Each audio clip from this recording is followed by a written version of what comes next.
Hey, I'm Justin, and if someone had told me 6 years ago that I'd be here today, sharing my story with a number of strangers on the internet, I would have laughed. I bet you've never heard of payback like this before. I didn't wait around. I told my wife's lover straight away. Just a heads up, I've been benching 250 at the gym, and I'm thinking of trying out your skull next. But honestly, that was nothing compared to how I got back at him when I hit where it really hurt. His mom and him personally. Just a heads up, I've been benching 250 at the gym, and I'm thinking of trying out your skull next. But honestly, that was nothing compared to how I got back at him when I hit where it really hurt. His mom and him personally. But honestly, that was nothing compared to how I got back at him when I hit where it really hurt. His mom and him personally. Back then, life felt pretty straightforward. I was in love and married to the woman I thought I'd spend the rest of my life with. My biggest concern was figuring out what to cook for dinner. But life has a funny way of changing things. Let me take you back to where it all started, college. That's where I met Ira. During freshman orientation, she was the type of person who caught everyone's eye. Tall, confident, with a smile that could light up an entire stadium. While the rest of us were trying to figure out our schedules, Ira was already the center of attention, and I was the awkward guy just hoping not to spill coffee on my welcome packet. We crossed paths at a campus coffee shop.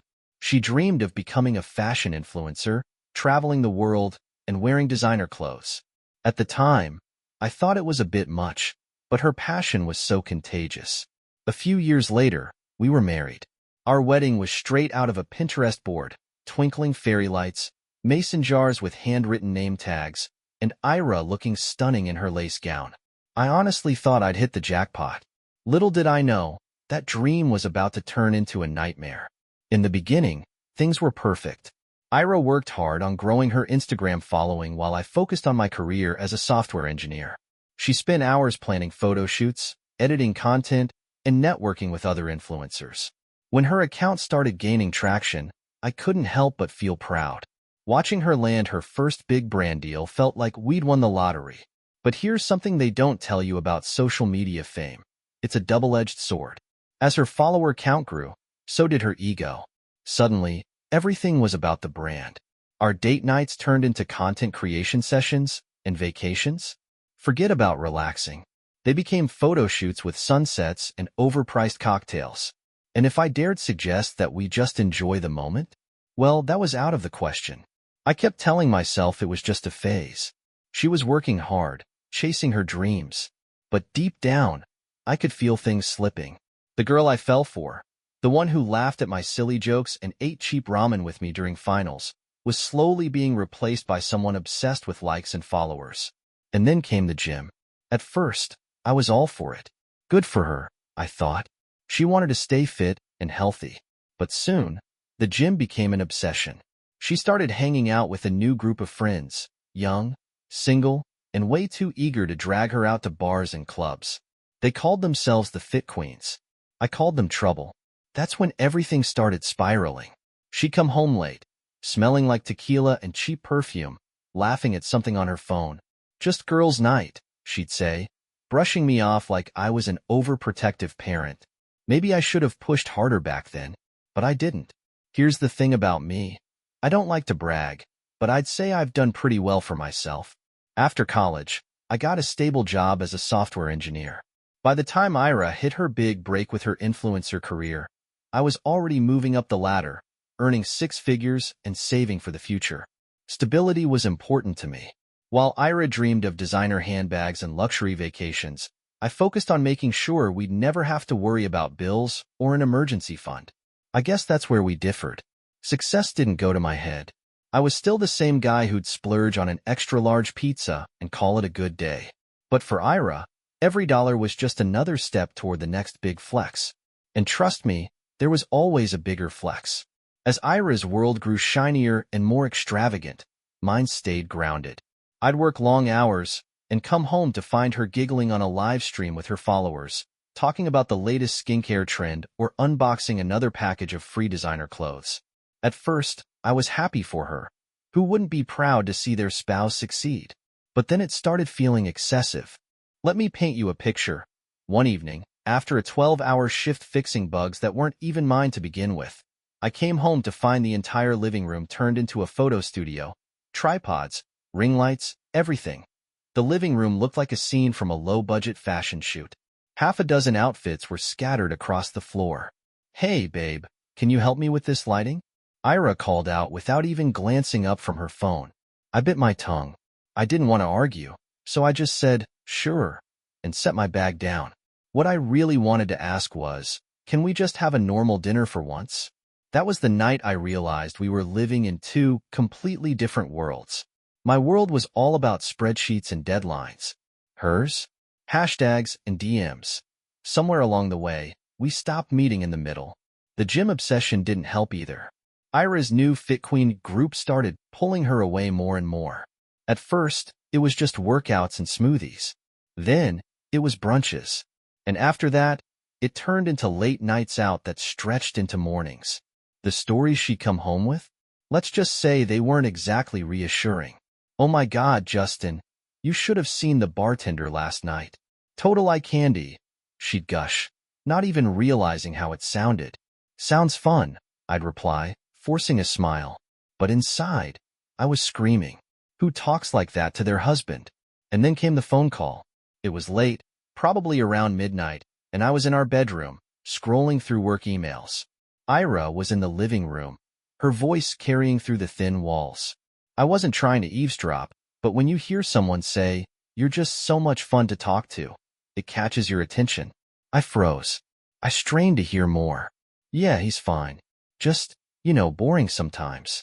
But enough about him. What are you doing tomorrow?" she said, her voice light and flirtatious. Boring.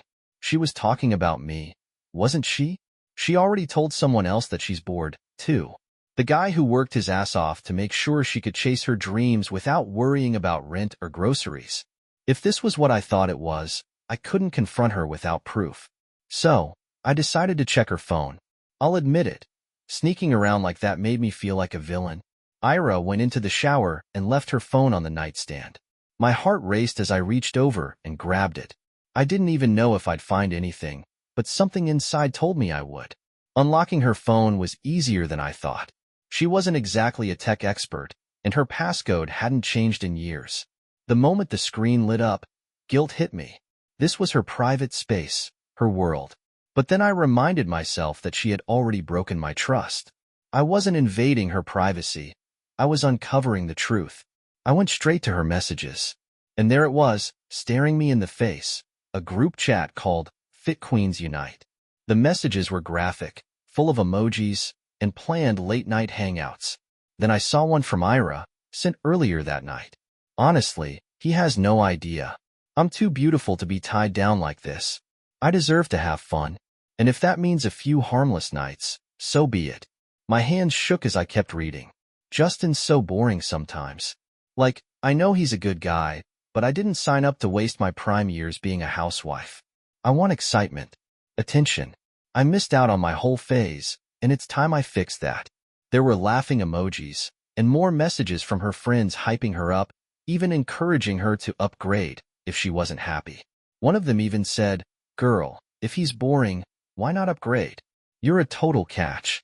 I wanted to throw the phone across the room. My blood boiled, but at the same time, I felt numb. It wasn't just that she had cheated. That part was bad enough. It was the way she talked about me. Like I was just an obstacle in her life, holding her back from fun.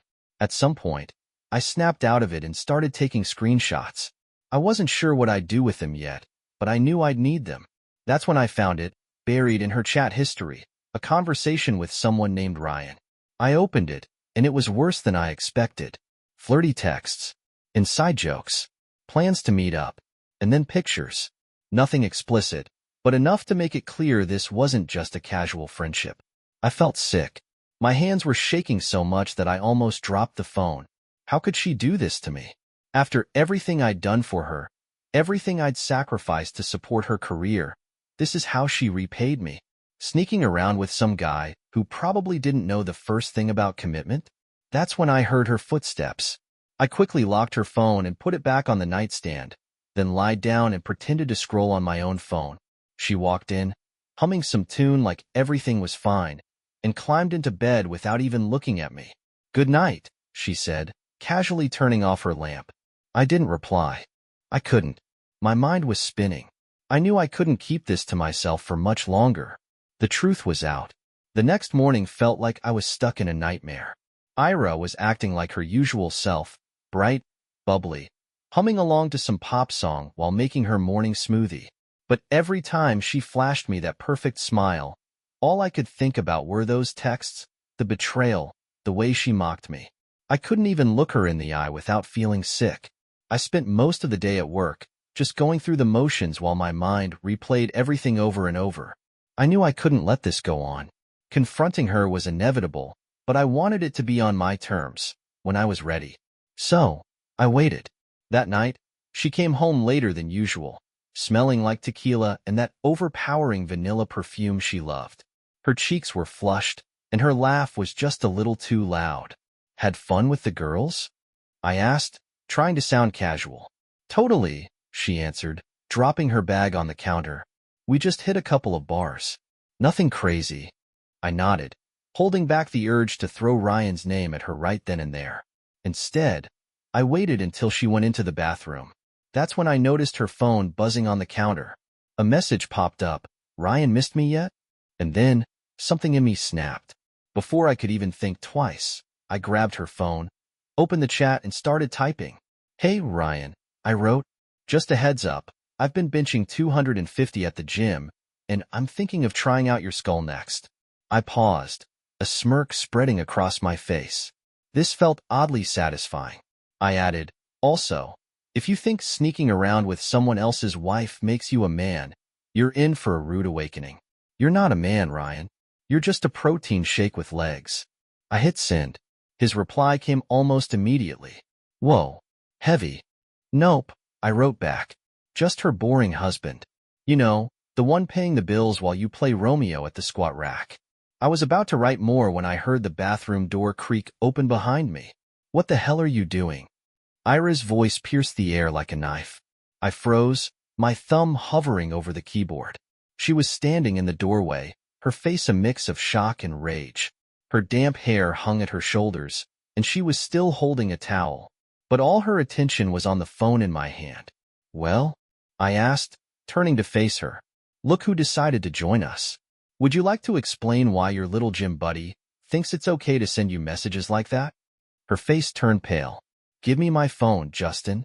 I don't think so, I replied, holding it out of her reach. I'm just getting started. Ryan and I are having a lovely chat. Did you know he called you fire emoji hot? Cute, right? She lunged for the phone, but I stepped back. My voice was rising. Don't even think about it. You don't get to play the victim here.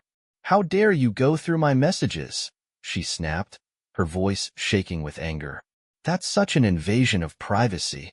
I let out a bitter laugh. Privacy? Really? You're worried about privacy when you've been sneaking around behind my back? Spare me the lecture, Ira. Her jaw clenched, and for a moment, I thought she might try to argue, but I held up the phone again, scrolling through her chat with Ryan. This one's my favorite, I said mockingly, reading aloud. Missed me yet? You looked so good in that black dress last night. She went silent, her face turning crimson. Justin, please let me explain. Explain what, exactly? I snapped. That you've been lying to me? That you think you're too beautiful to be faithful? Or that I'm just some boring paycheck to fund your influencer lifestyle? Tears filled her eyes, but I didn't care. You don't understand, she began, her voice trembling. No, I understand perfectly. I cut her off. You're selfish, Ira. You care more about your followers and your fake gym queen lifestyle than you do about the person who's been in your corner for 6 years. She stood there speechless as I tossed her phone onto the couch. Pack your things, I said coldly. You're leaving tonight. Justin, please, she sobbed, stepping closer. It was just a mistake. I'll fix it, I promise. No, Ira, I said, my voice as hard as steel. You don't get to fix this. You don't get to rewrite the rules just because you're sorry you got caught. We're done. Without another word, I walked into the bedroom, grabbed her suitcase, and started packing it. When I finished, I called her an Uber and handed her the suitcase. You can stay at your mom's, I said flatly. I'll have the rest of your stuff sent over later. She stood in the doorway, sobbing, her voice echoing through the silence. "Justin, I love you," she said, but I didn't answer. I just closed the door behind her. The night after Ira left felt unreal. The house was quiet, strangely so. There were no ring lights cluttering the living room. No random TikTok dances being recorded in the kitchen.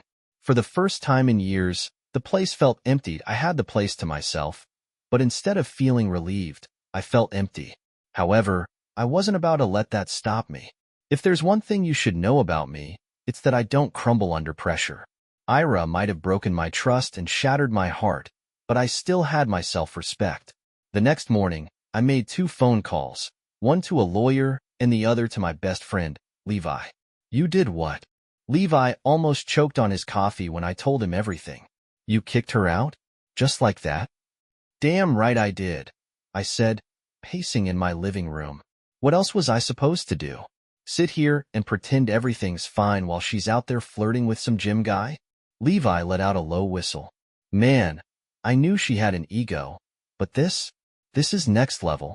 "Yeah, tell me about it," I muttered. "The worst part is, she's not even sorry for what she did. She's just sorry she got caught." Levi sighed.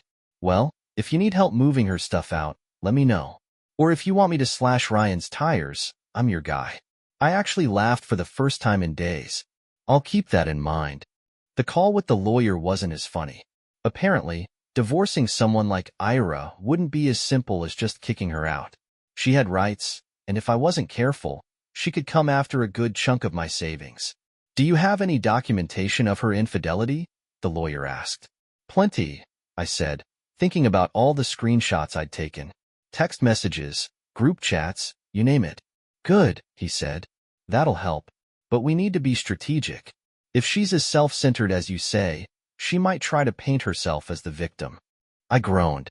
"Of course she will. She's already a pro at playing to an audience." "Let's get ahead of it," he said. "I'll start drafting the paperwork. In the meantime, keep your head down and don't engage with her, no matter what she says or does." Easier said than done. Over the next few days, Ira went from apologetic to downright spiteful. She called me non-stop, leaving tearful voicemails about how much she regretted everything and wanted to fix things. But when I didn't respond, her tone changed. "You think you're so perfect, Justin?" one voicemail started. "Newsflash, you're not. Maybe if you weren't so boring, I wouldn't have needed attention elsewhere."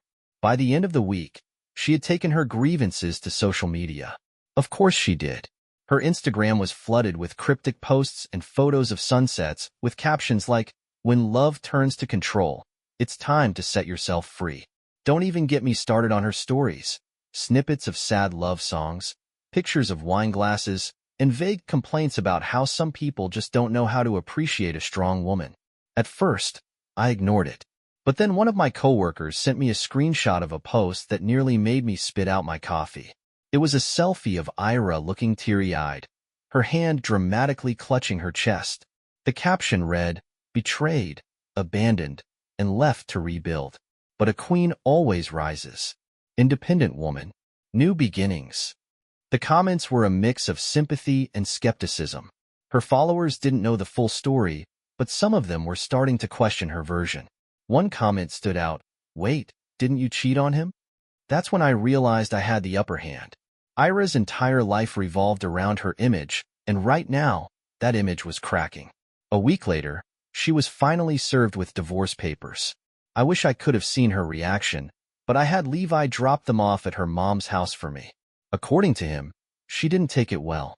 She was fuming, Levi told me that night over drinks. Like, full-on meltdown mode. I swear, I could hear her screaming through the door. "Good," I said, taking a sip of my beer. "She deserves to feel what it's like to lose control for once." "Yeah, well, don't celebrate just yet," Levi warned. "She's not the type to go down without a fight." He was right. The next day, I got an email from her lawyer demanding half of everything. The house, my savings, even my car. It was laughable, really. Ira had spent years flaunting her independence, but now she was acting like she couldn't survive without a piece of my paycheck. My lawyer wasn't fazed. "Let her ask for the moon," he said. "She's not getting it. Not with the evidence we have." And so, the battle began. If there's one thing about Ira, it's that she never knew when to quit. While I quietly built my case with my lawyer, she was out there doing what she did best, oversharing. Ira repost. Every story, every passive-aggressive dig at me was like watching someone light a match in a room full of gasoline. Her social media meltdown was both tragic and, let's be honest, kind of entertaining. She posted vague, dramatic captions like, "Rebuilding after betrayal is the hardest journey, but I'll rise stronger." And some people only love you when they can control you. Remember, you're worth queens. It was classic Ira, playing the victim to the extreme. But then, she made a huge mistake. It all started one night when I was scrolling through Instagram and saw that she was live. Curiosity got the best of me, so I clicked. There she was, sitting on her couch with a glass of wine in hand. Her face was flushed, and her words were a bit slurred.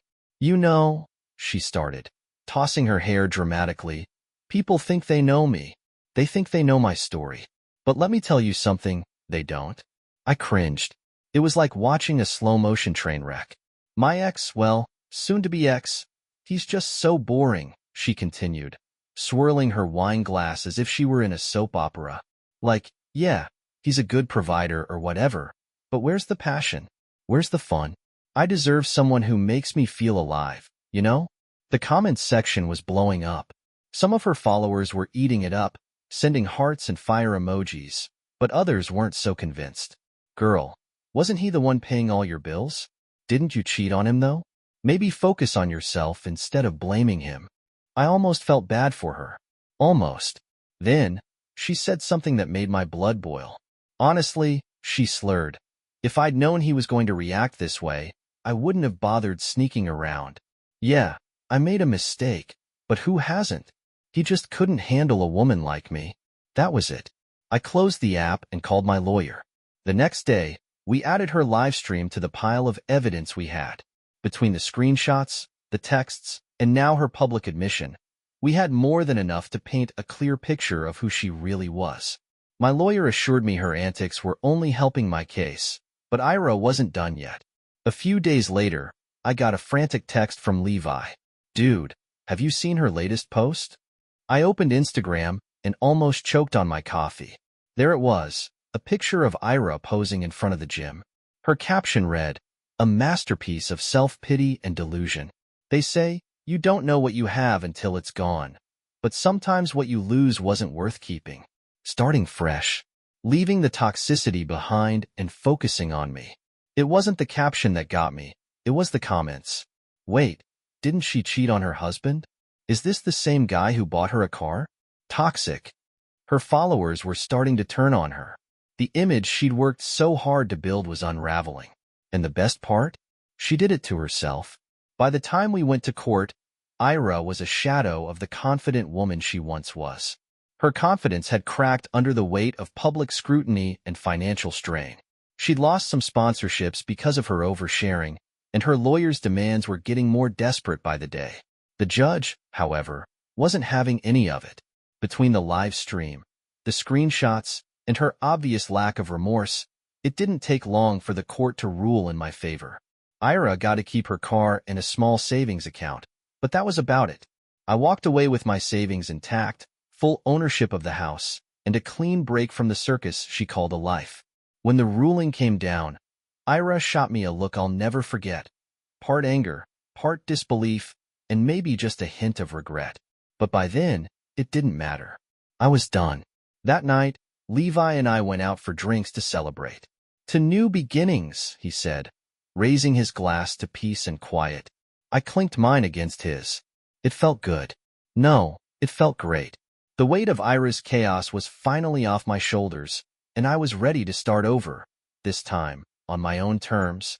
It's been a couple of months since the court ruling, and let me tell you, freedom has never tasted sweeter.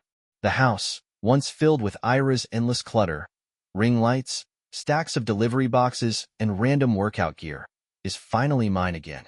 Quiet, peaceful, the way it should be. At first, I didn't know what to do with all the empty space, physically and emotionally. I'd spent so many years wrapped up in Ira's world, her drama, her ambitions, her constant need for attention, that I forgot what it felt like to just be me. But slowly, I started figuring it out. From what I've heard, Ira hasn't exactly bounced back. She tried doubling down on the whole independent queen act on Instagram, but it didn't take. People aren't stupid. Her followers dwindled. Sponsors dropped her, and her attempt to rebrand as a self-love coach fell flat. Turns out it's hard to preach self-love when the internet knows you as the woman who ruined her own marriage. She even tried reaching out to me a couple of times. The first was a drunken voicemail where she alternated between crying and yelling about how unfair everything was. The second was an email, long, rambling, and filled with the usual Ira-isms. How she missed me. How she realized she'd made mistakes. How we could still fix things. I didn't reply to either. Why would I? The chapter was closed. After everything fell apart with Ira, I found myself drowning in a sea of anger and confusion. It was during one of those sleepless nights when the weight of everything hit me again that I ran into Ryan's mother. I'd met her a few times before, at gatherings, nothing more than casual hellos and small talk. But this time, it was different. She had an air of sophistication about her, something that intrigued me. We ended up talking, really talking, and I found myself opening up to her in ways I hadn't done with anyone in a long time. She was kind, understanding, and she listened. Something I hadn't realized I was missing. One evening, after a mutual friend's party, she offered to give me a ride home. The conversation had flowed easily, but when we were alone in the car, something shifted. There was an unspoken tension, something charged between us that neither of us could ignore. I found myself telling her about Ira's betrayal, how I felt discarded, worthless. And she, in return, shared her own frustrations about her life, about Ryan, and the way things had never turned out as she had hoped. When she dropped me off at my place, we shared a long look, one that lingered just a little too long. And before I knew it, she reached over, touched my arm lightly, and said, "I hope things get better for you, Justin." That one touch was enough to ignite something in me, something I hadn't expected, but something I couldn't deny. Over the following weeks, our encounters grew more frequent. At first, it was innocent, just moments when we'd meet for coffee or dinner, where we could talk about life, about the mess we were both tangled in. But gradually, it became more. Her words, her touch, the way she listened. It was like I had finally found someone who saw me, someone who didn't judge or abandon me. Before long, it became a game of secrets, of hidden moments. It started with a touch here, a glance there, but soon we were meeting in places where no one could find us. There were stolen nights where we lay together, wrapped in the thrill of the forbidden. Each time it happened, it felt like I was regaining some small piece of control, something I had lost when Ira had turned her back on me. It wasn't about passion or anything else. It was about showing Ira and Ryan that I could make them feel the way they had made me feel. It was revenge, plain and simple. The real twist came when Ryan found out. It wasn't an accident. One day, he found a message on her phone. A photo of me, sent late at night, with a simple caption, "I'll see you tonight. Same place, same time." It was enough to make his blood boil. "You're really doing this?" he yelled, shaking with anger. "You're having an affair with him?" She didn't apologize, didn't flinch. She just stared him down, saying, "Justin has been there for me in ways you never have. He's been kind, something you stopped being a long time ago." Ryan, seething with fury, stormed out. He was done with words. He was coming for me. I opened the door, and for a split second, we just stared at each other. Without a word, Ryan swung at me, fist clenched. The confrontation wasn't long. I didn't hit back. Instead, I stood there, calm, almost detached. "You lost her when you thought you could live in your fake world, and now, I'm making sure you feel what it's like to be on the other side." Ryan didn't say anything in return. He just stood there, his anger swirling, but not knowing how to deal with the truth. I could see it in his eyes, the realization that I had taken something he couldn't get back. He knew I was right, but it didn't matter. That night, we both walked away from that confrontation, changed forever. For me, it was a twisted form of closure. I had made my point. I had shown both of them, in the most visceral way possible, what it felt like to have someone you trusted turn the tables on you. For Ryan, I'm sure it was a bitter pill to swallow, realizing that I had done to him what he had done to me, not just by taking his place with his mother, but by making him feel the same pain, the same betrayal. Here's what I figured out. Red flags are there for a reason. Trust, but verify. Put yourself first. Life goes on. But you know what? I'm grateful it happened the way it did. Because now I'm free. Free to live my life without her chaos. Free to figure out who I am, without the shadow of her drama hanging over me. And honestly, life's pretty damn good. If you enjoyed this story, please subscribe to the channel. I wish you a great mood and good luck.